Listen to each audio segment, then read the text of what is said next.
Magandang umaga sa lahat. Kinagagalak kitang makita. Bago niyo isipin, binago natin ulit yung mga plano natin. Sasamahan tayo ni Kuya Gerhard sa susunod na linggo, pero ngayon hindi muna. Medyo sa ilalim ng panahon, kaya wala siya. Pag-uusapan natin ang sigaw ng laban ng kalaban. Ang mga pangyayaring nangyayari sa panahong ito. Habang papasok tayo sa araw ayon sa pagkakabanggit, ang taon ng Panginoon tulad na napag-usapan natin noong nakaraang linggo, maraming bagay ang nangyari. At kaya pag-uusapan natin ang ilan sa mga iyon. Lalo na at kung ano ang nangyayari sa panig ng kalaban sa labanan.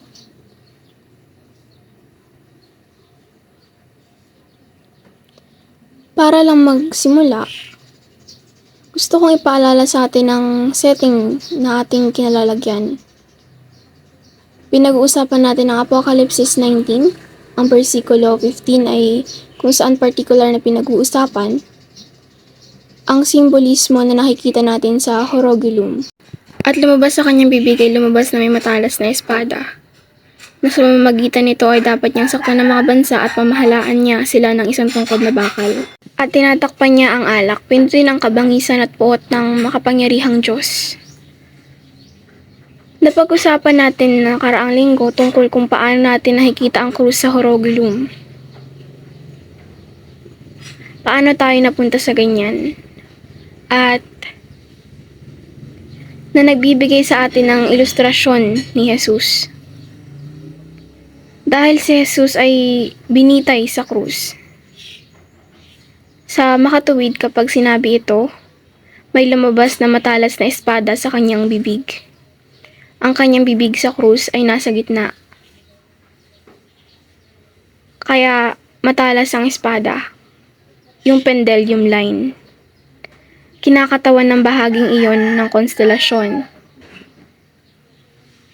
At pagkatapos ay meron kaming pamalong bakal. Isang pamalong bakal tulad ng pamalo ng palawit. At nariyan ang espada para lamang ilarawan ito. At meron din kaming wine press. Nakita natin kung paano nung sinuunang panahon ang wine press, itinapon nila ang mga ubas sa isang lugar at tinapak-tapakan nila ito sa ilalim ng kanilang mga paa. At pagkatapos ay aalisin ito sa isang mas maliit na sisidlan. Ang hugis nitong pendulum clock. At kaya nakikita natin lahat ng mga simbolong ito kinakatawan sa Horogilum. Yun ang setting na pinag-uusapan natin dito. Sa Apocalypse 19, kapag titingnan natin sa konteksto ng tanda ng anak ng tao, narito ang mga kometa ng tanda. Nakatingin lang sa mas malapit na larawan ng Horogilum. Meron tayong kometa E3 at anong petsa ito tatawid sa pangalawang pagkakataon. Ang pendulum. Eksaktong ika-28 ng Mayo, ilang araw lang nakalipas, mahigit isang linggo. At pagkatapos ay meron tayong panahon nito na 372 na araw. Yan ang pasok natin ngayon. Yun ang araw o taon ng Panginoon ng kanyang paghihiganti. Ganti pero ito rin ay taon ng pagtubos. Napag-usapan natin yan lahat noon. Ngunit iyon ang ating titignan. Tumutok ng kaunti sa mga tawiran ngayon. Kasi iyon, kung saan nakikita natin, ilan sa mga pangyayaring itinuturo ng tanda. Dahil sa mga oras na ito ay tumatawid. Pagkatapos ay makikita natin ang espada na ginamit ng Diyos. Kung gagawin mo upang saktan ng lupa, gaya ng sinasabi sa talata, na dapat niyang lamunin ng mga bansa gamit ang matalas na espadang iyon mula sa kanyang bibig. Kaya muli, Nakita natin ang relasyon sa pagitan ng espadang iyon. Anong organisasyon ang kinakatawan ng logo na ito? Eksakto, ang World Health Organization.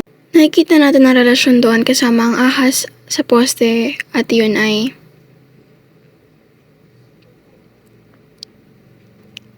maluwag na inilalarawan sa kometa. Uri ng isang pagbabalot ng figure sa paligid. Ang poste ng pendulum.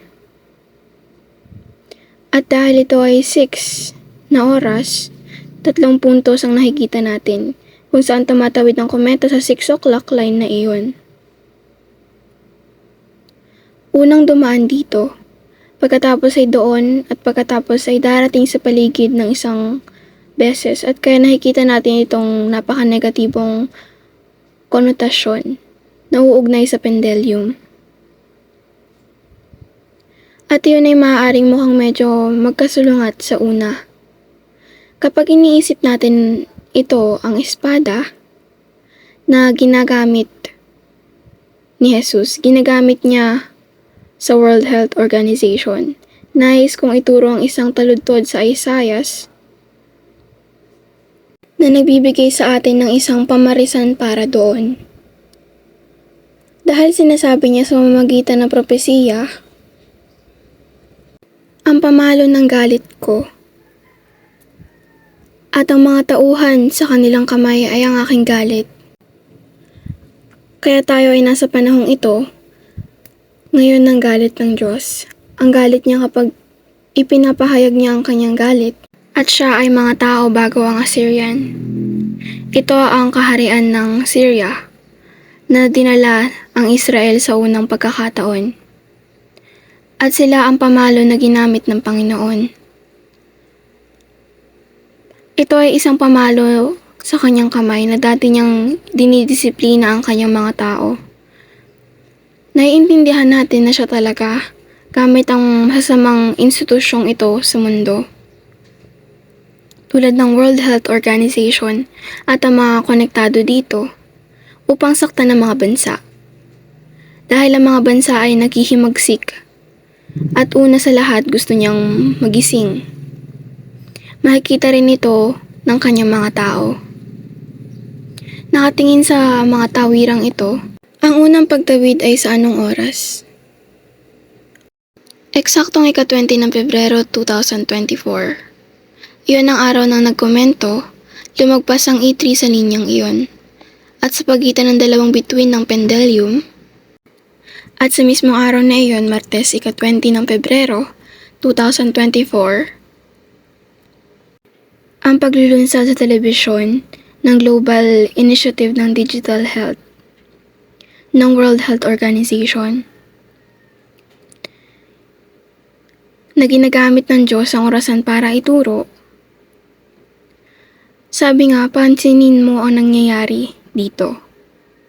Ang inisyatiba na ito ng pandaigdigang kalusugan ay nauugnay sa bilang ng halimaw na kilala. Ang konektado sa 666 tulad na nakita natin, kaya ito isa ring pagsakop, isang bagay na nangyayari sa Digital Health Initiative na ito na kailangan nating malaman. At ito ay nauugnay sa numerong ito ng hayop. At kung paano ipapatupad walang pagbili at pagbenta sa huli. Siyempre nakikita natin na mas madami or kaunti kung paano na lamang ang pag-pan out nito kasama ang digital passport sa kalusugan at ang pangangailangan upang matupad ang anumang obligasyon kung ito ay upang makakuha ng pagbabakuna o iba pa. Upang magkaroon ng access sa anumang mga serbisyo o pagbili na maaaring gusto mong gawin. Paghihigpitan kung hindi mo maayos ang iyong mga bagay sa kalusugan. Gawing digital ang mga aspeto ng kalusugan. Ginagawang posible para sa kanilang ipinapatupad, walang pagbili o pagbenta. Ang sumusunod na punto sa linya ay binanggit natin.